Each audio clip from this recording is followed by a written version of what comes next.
أعوذ بالله من الشيطان الرجيم بسم الله الرحمن الرحيم الحمد لله والصلاة والسلام على رسول الله وعلى آله وصحبه ومن والاه أشهد أن لا إله إلا الله وأشهد أن محمدا عبده ورسوله قال رب اشرح لي صدري ويسر لي أمري واحلل عقدة من لساني يفقهوا قولي أما بعد السلام عليكم ورحمة الله تعالى وبركاته.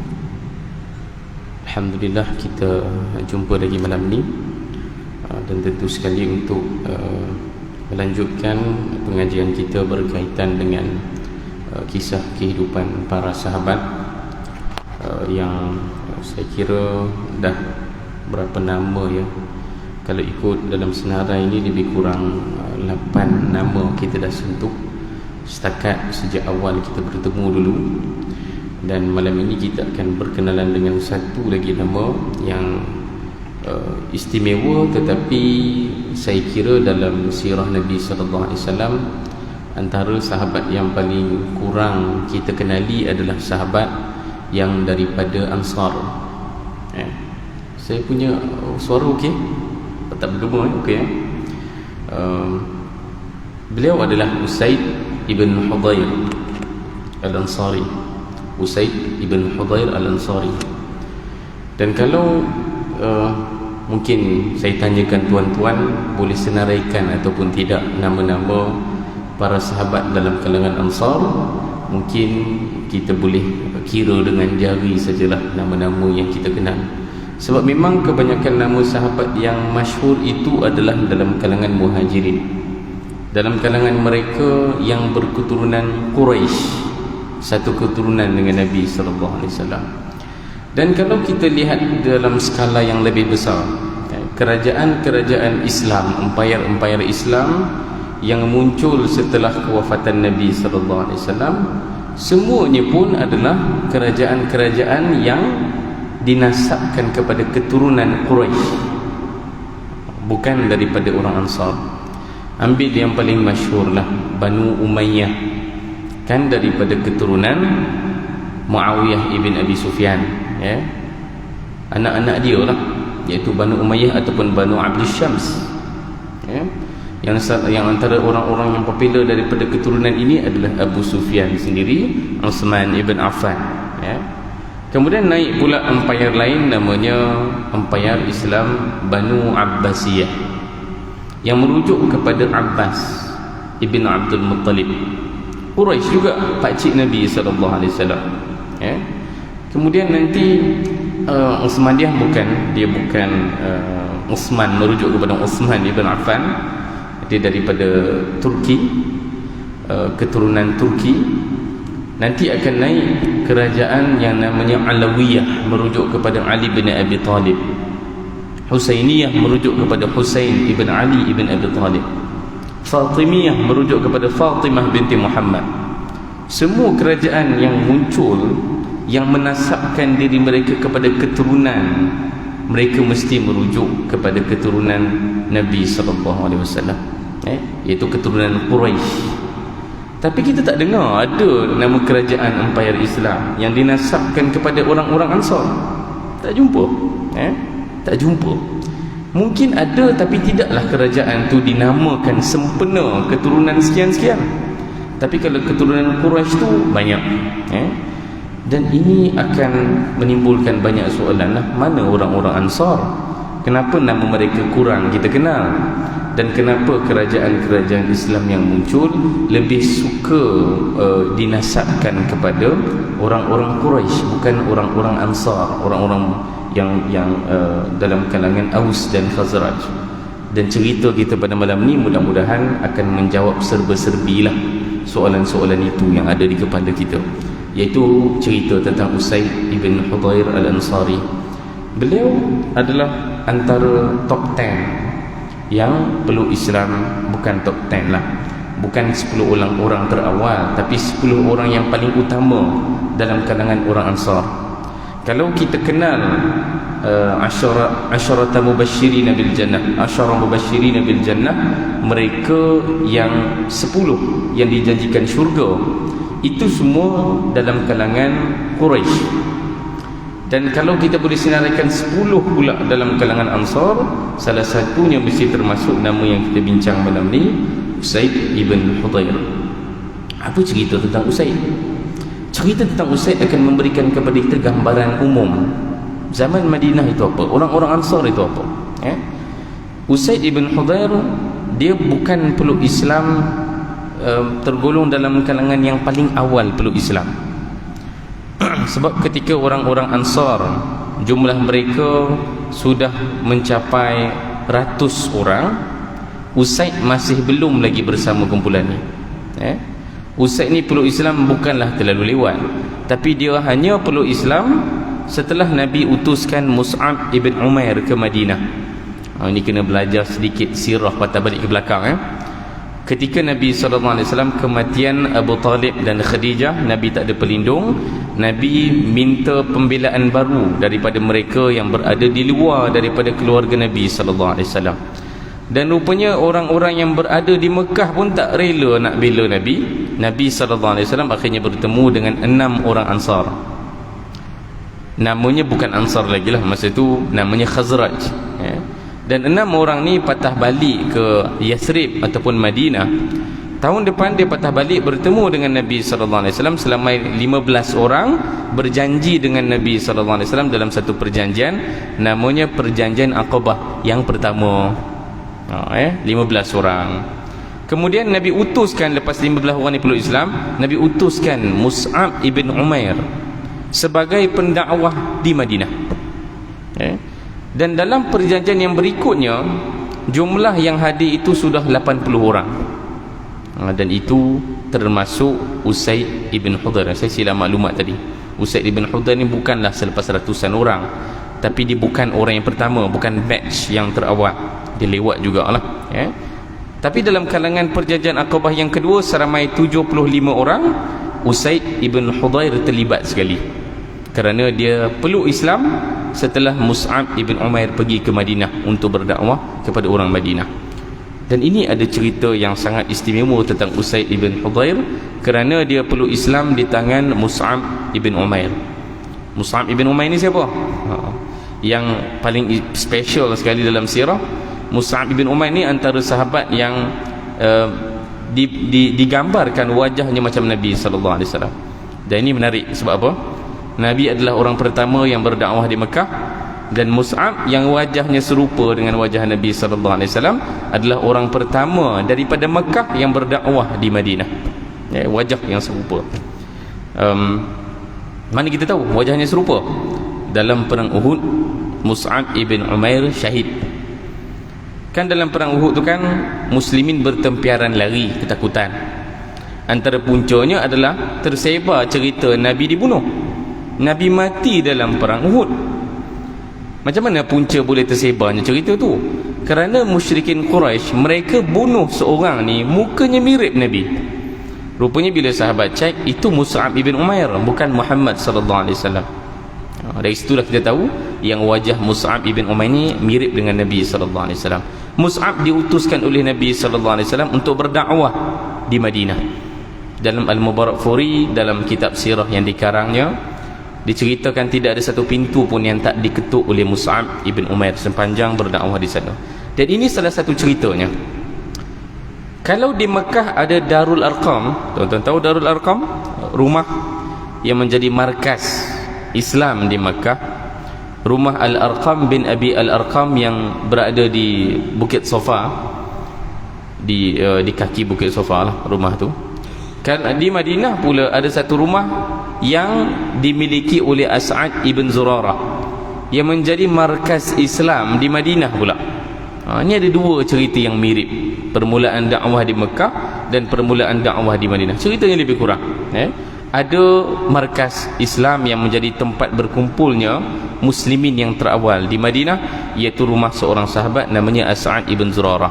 Saya tak tahu ada ke tidak As'ad ibn Zurarah dalam buku ni, saya dah tak ingat dah. Tapi As'ad ini merupakan sahabat ataupun muslim pertama yang meninggal dunia di Madinah.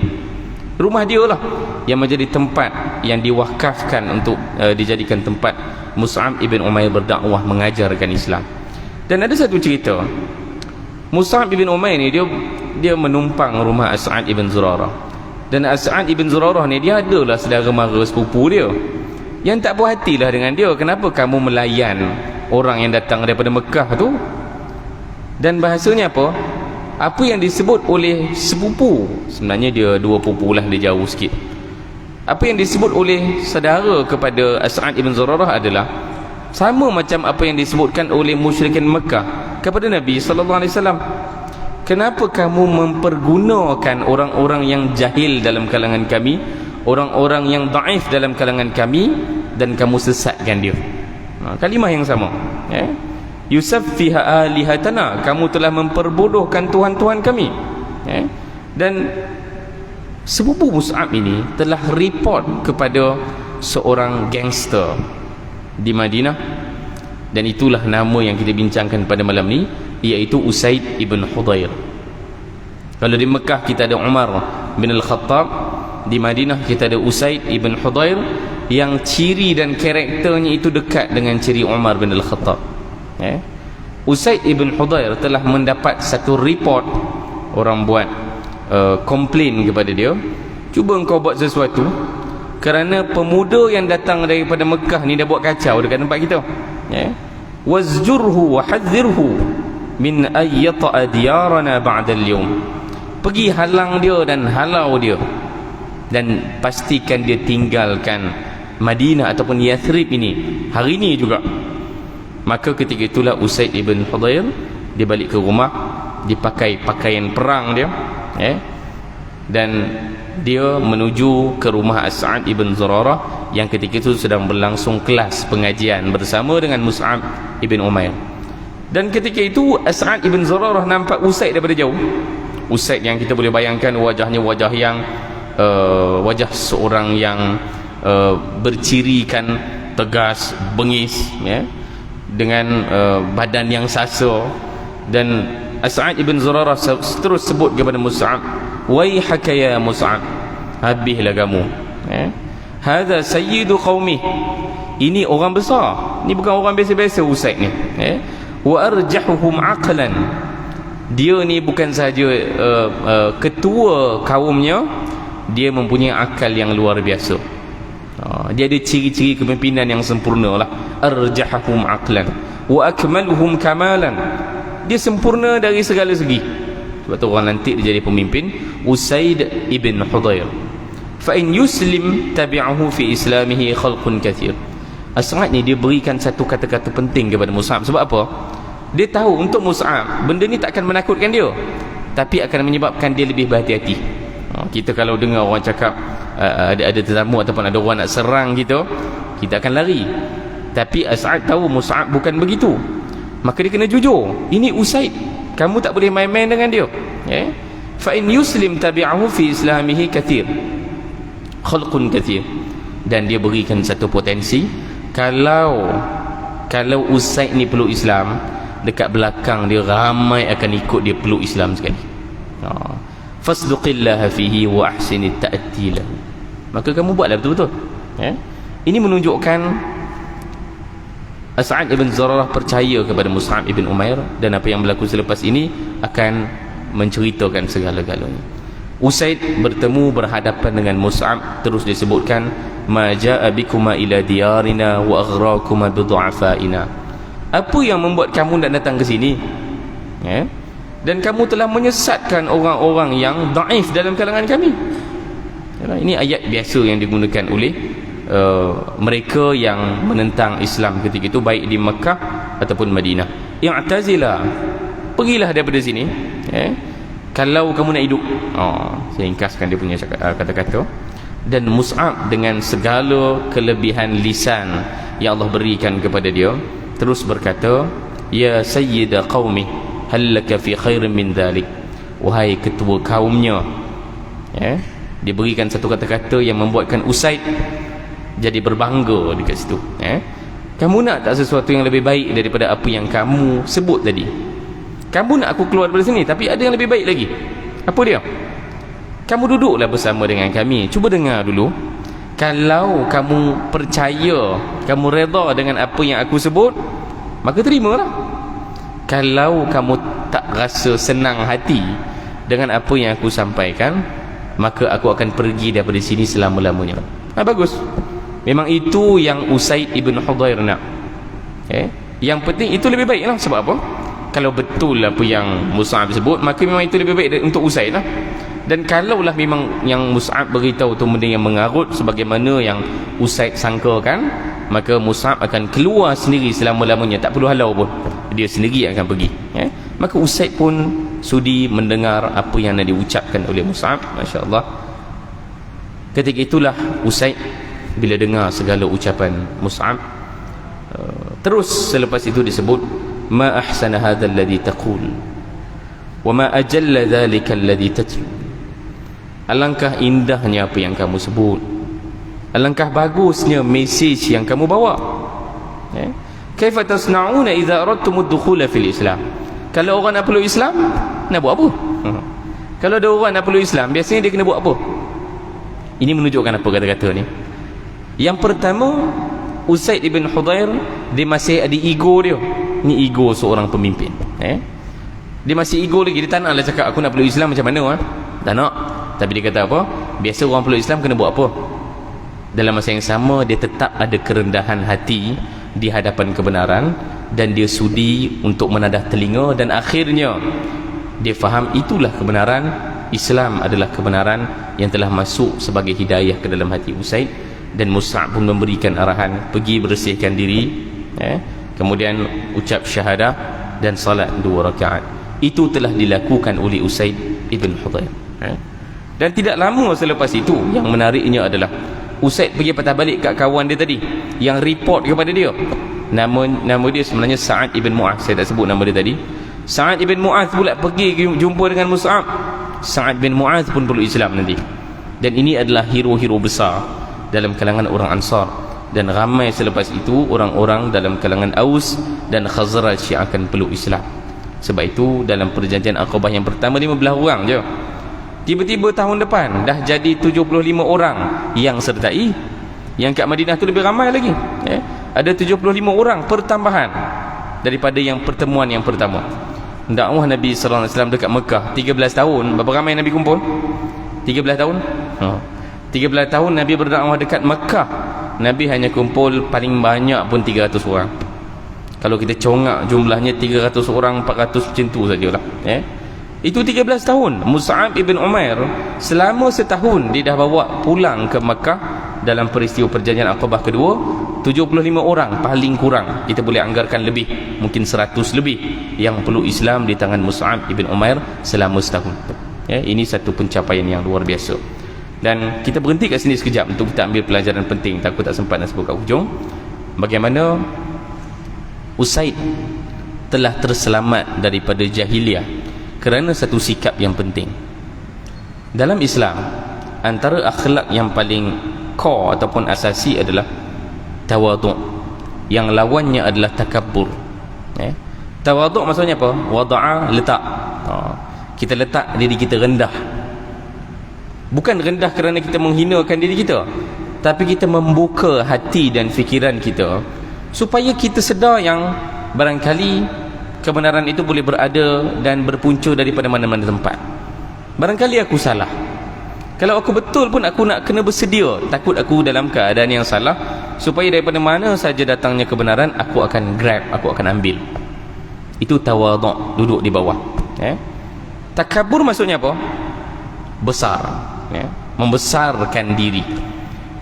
Dan itu lawan kepada tawaduk. Orang yang ada takabur, besar diri, rasa besar diri, akhirnya dia tidak akan nampak kebenaran itu di mana. Kalau orang yang kecil, kalau tengok cerita apa, cerita movie apa yang jadi kecil tu, Ant-Man kan? Yang jadi kecil tu kan lebih nampak realiti duduk di bawah. Daripada yang besar ni kita tak nampak apa yang ada di atas kapet, bakteria, mikroorganism. Dia kecil. Tapi makhluk yang kecil, dia boleh nampak benda-benda kecil yang ada dekat kanan dan kiri dia.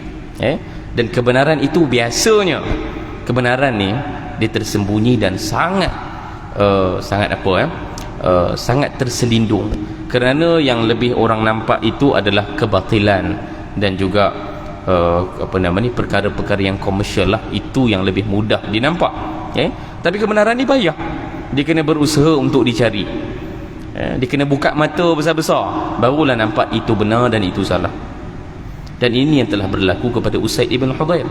Tuan-tuan tahu ada cerita yang sama dekat Mekah, sangat mirip dengan apa yang berlaku kepada Usaid. Nanti kalau tuan-tuan ada masa boleh search, cari cerita ni, iaitu cerita dialog Utbah ibn Rabi'ah dengan Nabi SAW. Utbah ibn Rabi'ah berdialog dengan Nabi, sama macam Usaid ibn Hudayr berdialog dengan Mus'ab dalam cerita ni. Dalam dialog Utbah ibn Rabi'ah dengan Nabi SAW, Utbah sebenarnya dah convinced, dia dah tahu yang Nabi tu benar. Sampai di akhir perbualan tu, dia tutup mulut Nabi. Dia cakap kepada Nabi SAW, cukup, jangan sebut lagi. Sebab dia dah tak tahan mendengar kebenaran risalah yang Nabi bawa. Dia tahu Nabi bawa sesuatu yang benar, tapi bila dia patah balik kepada Abu Jahal, dia tak berubah. Dia kekal dengan kejahiliahannya. Bahkan Utbah ibn Rabi'ah ni unik. Kenapa? Sebenarnya dia ni ada banyak sebab untuk dia peluk Islam. Dia bukanlah orang jahat macam Abu Jahal, dia bukanlah sejahat Abu Lahab pun, dia tidak sejahat Abu Sufyan, tapi dia tetap tak peluk Islam kerana ada satu masalah yang mengganggu, yang menyebabkan sampai ke akhirnya dia tak nampak kebenaran, iaitu takabur. Bila takabur, datanglah kebenaran sebesar Nabi SAW depan mata pun masih tak nampak. Tapi orang-orang Ansar, mereka tak jumpa Nabi pun, mereka jumpa Mus'ab ibn Umair. Mus'ab ni orang muda. Kita kan biasanya ada satu persepsi yang kamu muda-muda ni budak mentah, kan? Tapi Usaid ibn Hudayr, dia jumpa Mus'ab ibn Umair, tak jumpa Nabi SAW. Tapi dia masih, kerana dia tidak takabur, dia tawaduk, maka dia dapat jumpa kebenaran. Akhirnya dia peluk Islam. Tapi Utbah ibn Rabi'ah didakwah direct daripada Nabi SAW, mendengar ayat Quran direct daripada lidah Nabi SAW, tetap tak peluk Islam sampai ke akhirnya dia mati di medan Badar, mati dalam keadaan musyrik. Itu kisah pertama tentang Usaid ibn Hudayr, akhirnya dia peluk Islam. Yang menarik tentang Usaid ibn Hudayr adalah, kita pun tahu Nabi SAW dalam masa 2 tahun barulah Nabi akan berhijrah ke Madinah. Dalam masa 2 tahun lagi setelah keislaman Usaid, barulah Nabi akan hijrah ke Madinah. Sepanjang tempoh itu, orang-orang Ansar yang dah ramai peluk Islam sebenarnya, dah mula ratus orang Ansar peluk Islam sebelum kedatangan Nabi ke Madinah pun. Mereka tidak pernah dengar bacaan Quran Nabi, dan mereka memerlukan siapa yang kami boleh jadikan rujukan untuk kami dengar bacaan Qurannya. Siapakah orangnya? Usaid ibn Hudayr. Selain daripada dia seorang pemimpin yang ada ketokohan, sasa, dan pandai beretorik, tapi dia juga ada kelebihan dengan suaranya yang merdu dan indah. Dan kemerduan suara Usaid ini bukan semata-mata merdu, kerana bacaan Qurannya itu sampai, hatinya sampai. Dan ini diceritakan dalam sebuah hadis. Menceritakan, saya cerita dengan laju sikit masa dengan tak berapa nak ada ni. Satu hari Usaid ibn Hudayr membacakan Quran, dan di sisi dia ada anak dia namanya Yahya. Waktu gelaran Usaid ni Abu Yahya. Dia ada anak kecil Yahya, dan di sebelahnya tu ada kuda yang ditambat. Dan ketika dia membacakan ayat Quran, ketika itulah dia membaca surah Al-Baqarah. Surah Al-Baqarah ni dia mula turun di awal Madinah, dan yang terakhir sekali turun di penghujung era Madinah. Itulah surah Al-Baqarah. Dan sebab tu boleh kita faham juga kenapa Usaid ibn Hudayr dibaca surah Al-Baqarah. Ayat keberapa ni? Ayat 194. Itu ayat yang biasa kita baca juga. Dan Usaid ibn Hudayr membacakan ayat ini, tiba-tiba bila di hujung ayat ke-4 itu, ulaika ala hutam min rabbihim wa ulaika humul muflihun, tiba-tiba kudanya macam meliar, macam tak tentu hala. Sampailah dia ulang banyak kali ayat itu, sebab dia nak cek lah kan, kenapa kuda aku ni. Dibaca lagi. Setiap kali dia baca, kudanya menjadi tak tenang, sehingga dia risau, takut kuda tu jatuh ke anak dia. Lepas tu dia berhenti, dan dia toleh ke langit. Dia nampak ada cahaya dekat langit, dan lama kelamaan cahaya itu hilang. Esok pagi dia bertemu dengan Nabi SAW. Dia tanya pada Nabi SAW, dia ceritakan apa yang berlaku. Ini setelah Nabi SAW dia sempat jumpa Nabi SAW lah. Dia cerita satu hari dulu dia pernah nampak benda ni. Dan Nabi SAW cerita kepada dia, tilkal malaikatu kanat tastami'u laka ya Usaid. Yang kamu nampak malam itu di langit itu adalah malaikat yang mendengar kamu membaca Al-Quran. Walau annaka madaita fi qira'atika la ra'aha an-nas wa lam tastatir minhum. Kalau kamu terus baca dan kamu tak berhenti, nanti orang boleh nampak malaikat tu dan dia tidak terselindung. Bukanlah maksudnya memang betul-betul orang akan nampak, tapi nak bagi tahu betapa khusyuknya malaikat dengar bacaan Quran Usaid ibn Hudhair, sehingga mereka boleh terpana dan terpaku di situ dan tak beralih kerana indahnya bacaan Quran Usaid ibn Hudhair. Ini hadis dalam riwayat Al-Bukhari sebenarnya, untuk memahamkan kita. Inilah bekalan orang-orang Ansar ketika tiadanya Nabi sallallahu alaihi wasallam. Mereka mendengar bacaan Quran Usaid ibn Hudhair. Kalau kita ingat, kisah yang sama juga berlaku dekat Mekah. Abu Jahal, Al-Akhnas ibn Shuraik, dan juga Abu Sufyan, tiga orang ni pun mendengar bacaan Quran Nabi sallallahu alaihi wasallam, tapi tiga-tiga pun tak peluk Islam. Abu Sufyan peluk Islam, Al-Akhnas khilaf sama ada dia peluk Islam ataupun tidak, tapi Abu Sufyan akhirnya peluk Islam dalam pembukaan kota Mekah. Abu Jahal sampai ke akhirnya tak peluk Islam. Dan daripada cerita Abu Jahal mengintip Nabi baca Quran inilah kita tahu punca Abu Jahal tak peluk Islam. Sekali lagi kerana takabbur. Abu Jahal bukan tak tahu Nabi itu benar, tapi ceritanya apa? Abu Jahal jawab kepada Abu Sufyan, aku tahu sebenarnya itu benar. Dia tak cakap macam itulah, saya yang cakap macam ni untuk mudahkan kita faham statement Abu Jahal. Sebab dia politician. Abu Jahal ni politician. Bila dia jawab kan, apa nama ni, dia pusing-pusing sikit jawab kan.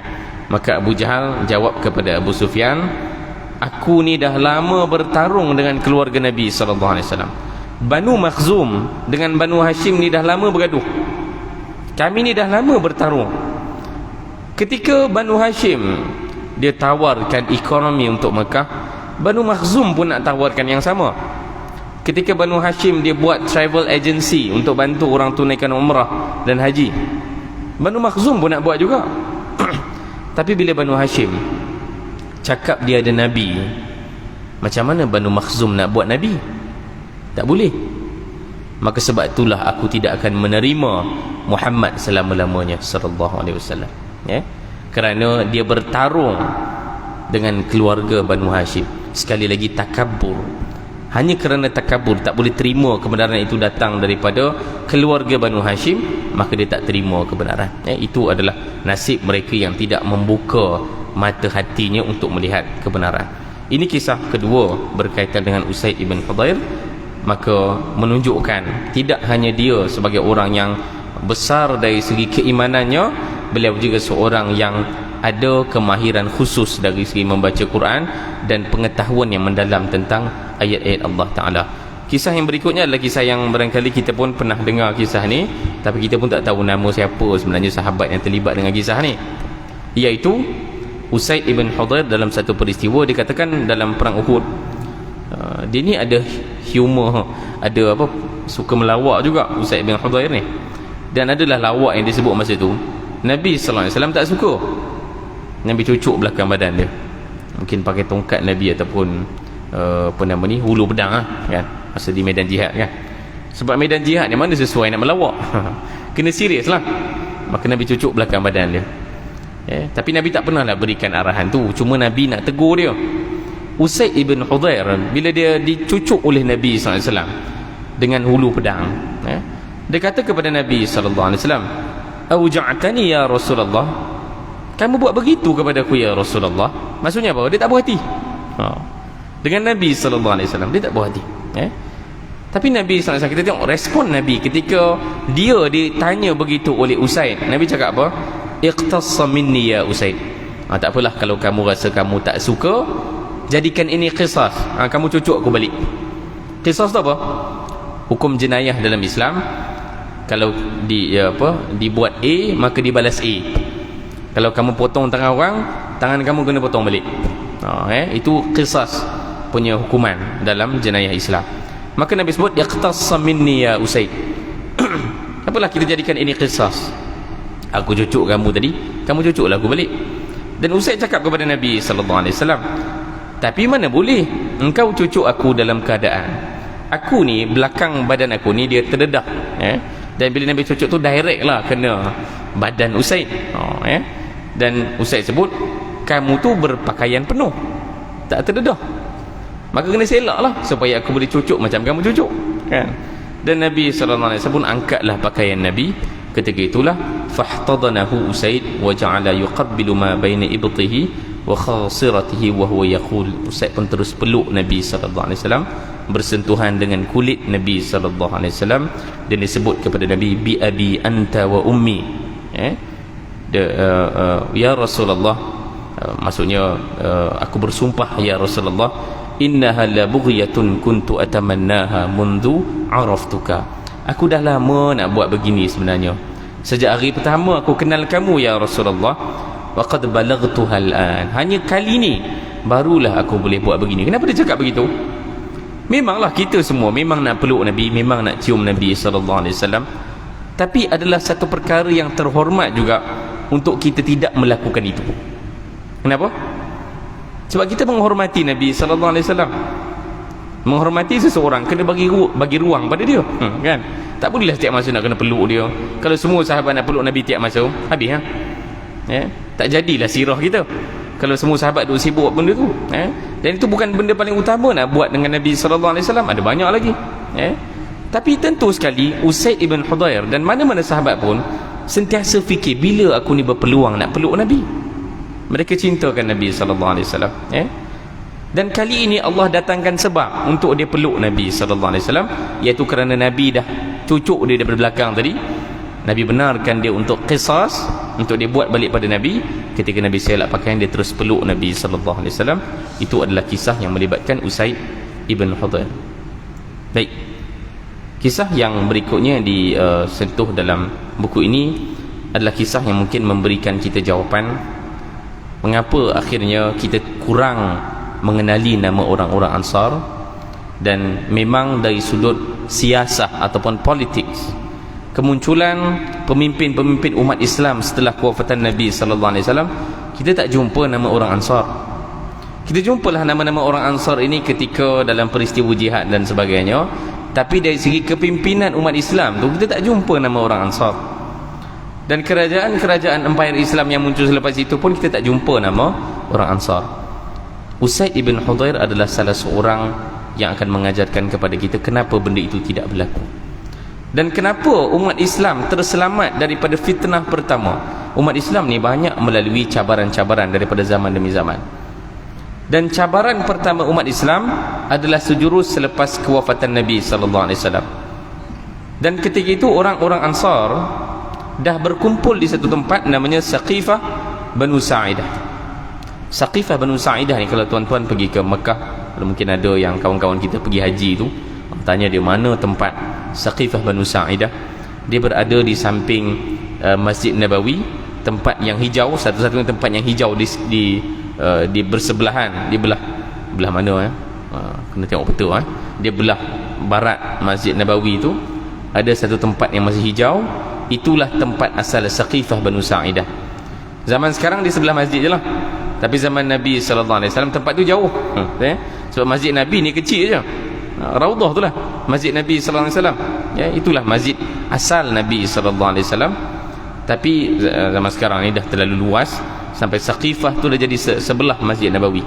Tapi zaman Nabi SAW Saqifah tu jauh. Itulah tempat melepak orang-orang Ansar. Saqifah tu maksudnya teduhan, dia macam wakaf lah, tempat melepak. Selepas Nabi wafat, orang-orang Ansar berkumpul sebagaimana biasa. Mereka pun selama ni pun berkumpul juga, biasalah mengopi ke apa kan. Tapi kali ini mereka berkumpul dengan perasaan yang berbeza. Yalah, bayangkan semalam baru berlaku, malam tadi baru saja berlaku macam-macam cerita, bukan macam-macam, ada satu isu terbesar berlaku semalam. Apa sajalah, PRU ke apa saja, yang berkaitan politik ke, yang berkaitan masyarakat ke, yang berkaitan dunia ke. Esok pagi bila kita mengopi, kita akan sembang apa? Sembang pasal isu tu lah, kan? Ketika Palestin diserang, Gaza diserang, biasa bulan Ramadan kan, esok pagi bila kita melepak tu, itulah cerita dia. kita akan bersembang tentang serangan Zionis Israel ke atas Gaza. Dan itu yang berlaku kepada orang Ansar. Mereka dah lama dah melepak kat situ.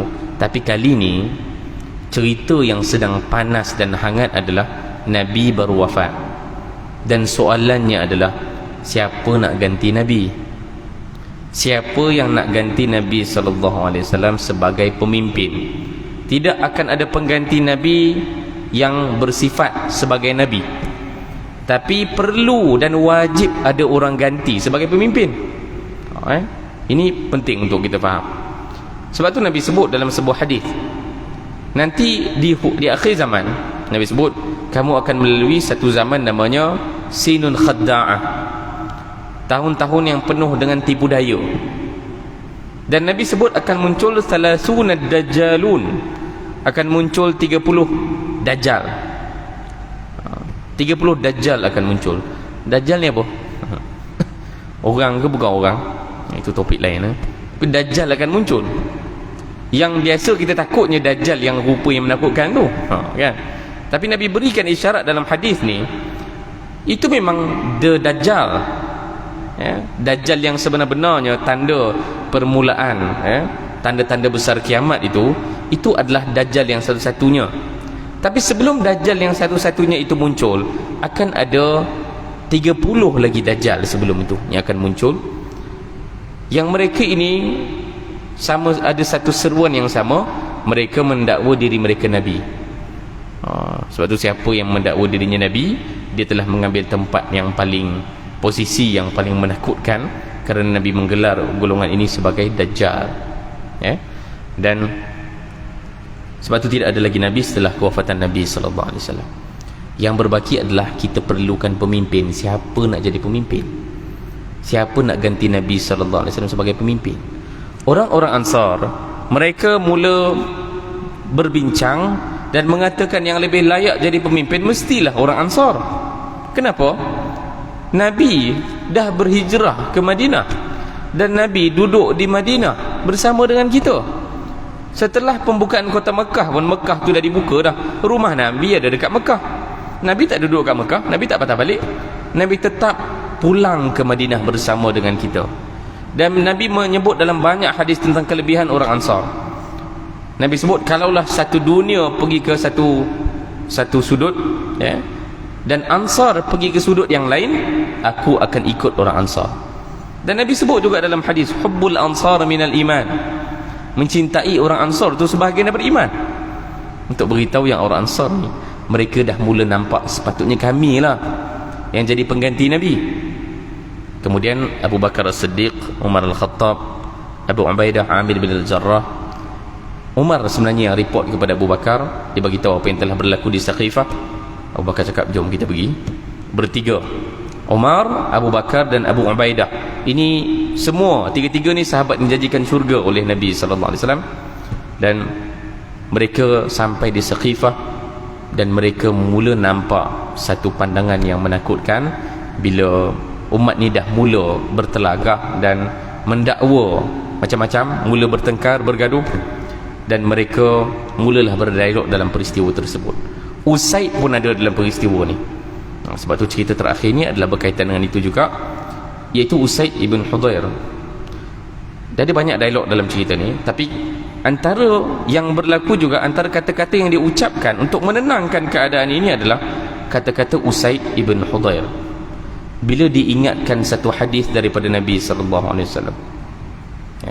Nabi sebut kepada Usaid, Nabi berikan hadis ni kepada Usaid. Sebenarnya Usaid ceritakan kepada orang Ansar dalam cerita ni, wa antum ma'asyaral ansar jazakumullahu atyabal jaza, wahai kalian orang Ansar, mudah-mudahan Allah memberikan kalian pahala yang banyak dengan sebaik-baik pahala.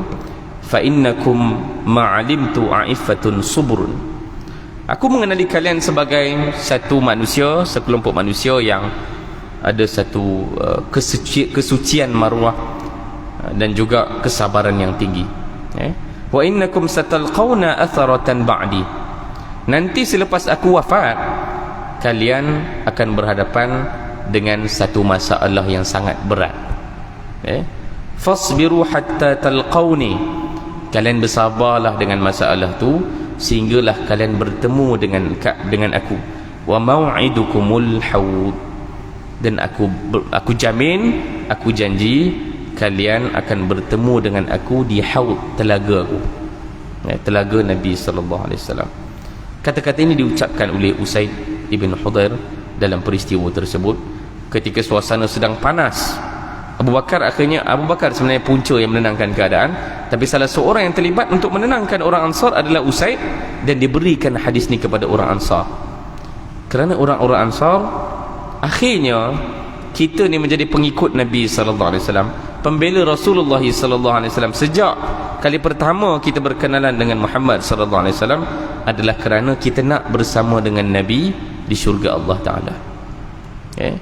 Kita bukan nak kejar jawatan dalam cerita ni. Jawatan ini sebagaimana yang disebutkan oleh Abu Bakar As-Siddiq, al-a'immatu min Quraisy. Ini hadis Nabi sallallahu alaihi wasallam. Pemimpin itu biar dalam kalangan Quraisy. Tak apa, orang-orang Ansar tak perlu berebut. Kita ni akan jadi wuzara, akan jadi pembela, sebagaimana Nabi sallallahu alaihi wasallam sebelum ini telah melantik kita sebagai pembelanya. Pada zaman awal Nabi berhijrah ke Madinah, kita akan kekal menjadi pembela, pembantu, pendukung umat Islam selama-lamanya. Dan ini yang menyebabkan orang-orang Ansar akhirnya tak berebut kedudukan untuk menjadi pemimpin umat Islam sampai ke akhirnya. Kita lihat daripada Abu Bakar As-Siddiq diganti oleh siapa? Umar Al-Khattab. Umar Al-Khattab Al-Qurashi juga. Umar Al-Khattab daripada Banu Adi. Abu Bakar daripada Banu Tayyim. Itu semua Quraisy. Kemudian diganti oleh Uthman daripada Banu Abdul Syams ataupun Banu Umayyah, kita akan kenal dengan nama Banu Umayyah nanti. Kemudian Ali bin Abi Talib daripada Banu Hashim, semuanya Quraisy. Tak ada seorang pun orang-orang daripada Madinah. Dah isyak ke belum? Belum kan? Okey. Isyak apa ni? 8.42 betul. 3 minit lagi, 3 minit. Okey. Lama pula kuliah. Biasa sekejap je habis. Alhamdulillah ada peluang banyak untuk baca. Dan nak habis pun tak kat ujung tadi. Masih. Okey. Dan fitnah tersebut telah diselamatkan dengan kata-kata yang sangat indah ini. Dan kalau kita teliti kata-kata yang diucapkan oleh Nabi sallallahu alaihi wasallam, dia macam seorang ayah kepada anak lah. Ini diriwayatkan oleh Usaid sendiri hadis ini. Nabi beritahu kepada Usaid, dia macam satu belayan kepada orang-orang Ansar, dan Nabi berterima kasih secara khusus kepada orang Ansar kerana orang Ansar ni memang tak dapat apa-apa. Kalau ikutkan orang-orang Ansar, bila mereka sertai tim Nabi sallallahu alaihi wasallam, mereka hanya ada satu impian saja, supaya Nabi sallallahu alaihi wasallam menjadi ketua pula di Madinah, memimpin kami yang telah kehilangan ramai orang tua dalam kalangan Aus dan Khazraj disebabkan satu perang namanya perang Bu'ath. Maka kami tak mahu lagi berlaku benda yang sama. Kami perlukan Muhammad sallallahu alaihi wasallam untuk berada memimpin kami di sini. Dan mereka hanya berjanji untuk mempertahankan Madinah kalau diserang. Tetapi dalam perang Badar, orang Ansar pun join juga. Perang Badar bukan perang mempertahankan Madinah. Perang Badar tu perang yang ofensif. Umat Islam yang nak pergi ke Badar tu untuk berperang dengan Abu Jahal, dengan geng dia. Tapi Nabi tanya kepada orang Ansar dalam cerita ni, dan orang Ansar berhak untuk patah balik ke Madinah, sebab mereka tidak berjanji untuk berperang secara ofensif. Mereka berjanji perang yang defensif. Tapi dalam perang Badar, Sa'ad ibn Mu'adz sebenarnya yang jawab. Dia yang cakap, pergilah ya Rasulullah, kami akan bersama dengan kamu. Dan tidak ada orang Ansar yang patah balik ke Madinah, walaupun mereka tak berjanji pun nak berperang dengan Nabi. Nak mempertahankan Madinah boleh, tapi nak pergi perang kat luar, no, kami tak berjanji untuk tu. Tapi bila berlaku, mereka tetap bersama dengan Nabi sallallahu alaihi wasallam. Maka Nabi ucapkan terima kasih khusus, jazakumullahu athyabal jaza. Dan Nabi sebutkan kemuliaan orang Ansar kerana kesucian maruah mereka. Mereka tak sudi kalau mereka dikenali sebagai satu kaum, satu kabilah yang lupa daratan, yang tidak bermaruah. Mereka sentiasa menjaga kesucian diri mereka. Dan Nabi kata apa? Memang akan ada banyak perkara yang akan menyebabkan kamu terpalit dengan masalah. Dan tuan-tuan tahu apa yang akan berlaku selepas kewafatan Nabi? nanti akan berlaku fitnah zaman Abu Bakar Siddiq, nabi-nabi palsu muncul, tapi tidak ada nabi palsu yang berketurunan orang-orang Ansar. Nabi palsu itu dalam kalangan Quraisy pun tak ada juga, tapi fitnah itu tidak berlaku kepada orang Ansar. Itu poin kita. Nanti zaman Ali bin Abi Talib, zaman Uthman ibn Affan pun jadi banyak fitnah, orang Ansar tidak terlibat dalam cerita tersebut. Nabi telah menyelamatkan mereka melalui hadis ini. Kamu akan bertemu dengan macam-macam perkara, tapi kamu kena tetap bertahan hatta talqauni, sehingga kamu mati nanti, kamu wafat, kamu aku jamin untuk bertemu dengan aku di telagaku. Itu adalah kandungan daripada kitab ini. Selepas azan kita buka soalan dan pelajaran terakhir sebelum kita salat Isya, insya-Allah.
Saya buka soalan dulu kalau ada. Tidak ada soalan.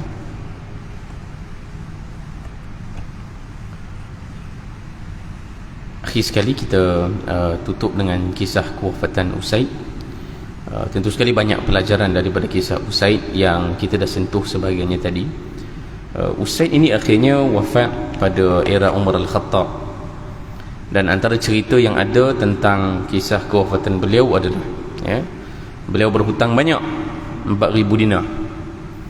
4,000 dinar ni hari ni berapa ringgit entah tak, paling tepat tak tahu berapa, tapi dia tentu sekali 4,000 dinar, bukan jumlah yang kecil ya, entah 40,000 pada zaman sekarang, entah, tidak tahu apa yang paling tepat, tapi dia jumlah yang besar. Dan itu yang menghambat dia lah pada hari kewafatannya, kerana dia berhutang.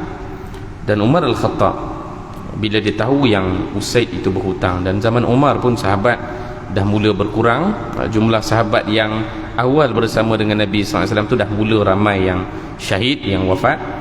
Dan Umar sebutkan kepada waris Usaid, la atruku bani akhi Usaid, aku tidak akan meninggalkan saudara aku Usaid. Maksudnya apa? Biasanya lah kalau orang meninggal ni, siapa yang kena bayarkan? Waris lah, waris lah yang akan sibuk tanya siapa ada, kalau si mati ada berhutang dengan siapa-siapa, bagi tahu. Dan mereka lah yang akan sibuk kan, sama ada tentu sekali akan gunakan wang yang harta yang ditinggalkan oleh si mati dulu, kemudian barulah mereka cubalah cari kumpul duit macam mana pun untuk bayar hutang-hutang tersebut. Tapi kes Usaid ni sangat special, kerana Umar awal-awal lagi dia dah angkat tangan, biar aku yang bayarkan. Dan Umar yang membayarkan semua hutang milik Usaid ibn Hudayr. Dan kita tahu Umar Al-Khattab ni memanglah dia khalifah, tapi kita tahu dia bukan kaya ya. Khalifah, kebanyakan cerita khalifah Islamiah ni hanya Muawiyah bin Abi Sufyan yang ada cerita yang berbeza sikit ya. Itu pun Muawiyah ni walaupun dia kaya, rumah dia pun bukanlah rumah yang mewah pun kalau dari segi ceritanya lah tapi dia kaya lah, kerana dia memang keluarga peniaga. Umar Al-Khattab memang tidak terkenal sebagai peniaga, maka dia tidak ada sumber wang lain, dia digajikan sebagai khalifah. Tapi kita tahu Umar memang akhirnya meninggal dunia sebagaimana ramai sahabat yang lain, fakir, bukan orang yang kaya, bukan orang yang berwang. Dan Umar sendiri telah berusaha untuk membayarkan hutang tersebut, bukan guna harta negara, tapi guna harta dia sendiri. Dan disebut kalimah yang penting kat situ, Usaid ni akhi, saudara aku. Sedangkan Usaid ni family lain, orang Ansar lagi, bukan orang Quraisy pun. Tapi Umar ini antara ciri dan sahabat-sahabat yang awal, mereka tidak lagi nampak garisan-garisan kekabilahan itu. Setelah itu dihancurkan oleh Nabi SAW, tidak ada lagi asabiyatul jahiliyah. Mereka melihat ini adalah ukhuwah Islamiyah. Ada banyak pelajaran yang tuan-tuan boleh kutip sendiri daripada cerita-cerita yang kita sebutkan tadi, sebagainya kita dah sebut. Dan akhir sekali kita harap daripada cerita kewafatan itu, dia mengingatkan kita semula tentang hakikat yang kita semua hari ini akhirnya, walaupun dengan bangsa yang berbeza, walaupun dengan negara yang memisahkan kita, tetap kita ini adalah satu umat yang sama. Kita tidak ada lagi khalifah, satu khalifah yang memayungi kita semua, tapi kita tetap mengenang satu pengalaman kehidupan luar biasa yang dinikmati oleh generasi awal Islam, bila mereka tidak melihat bahawa perbezaan kaum, perbezaan wilayah itu membataskan persaudaraan antara kita. Hanya kerana kita Muslim maka kita bersaudara. Mudah-mudahan itu bermanfaat untuk tuan-tuan, dan dia memberikan satu nilai baru untuk kehidupan kita berdasarkan kisah-kisah benar yang tercatat dalam sejarah ini, insya-Allah. Aqulu qawli hadza astaghfirullah li wa lakum. Assalamualaikum warahmatullahi wabarakatuh.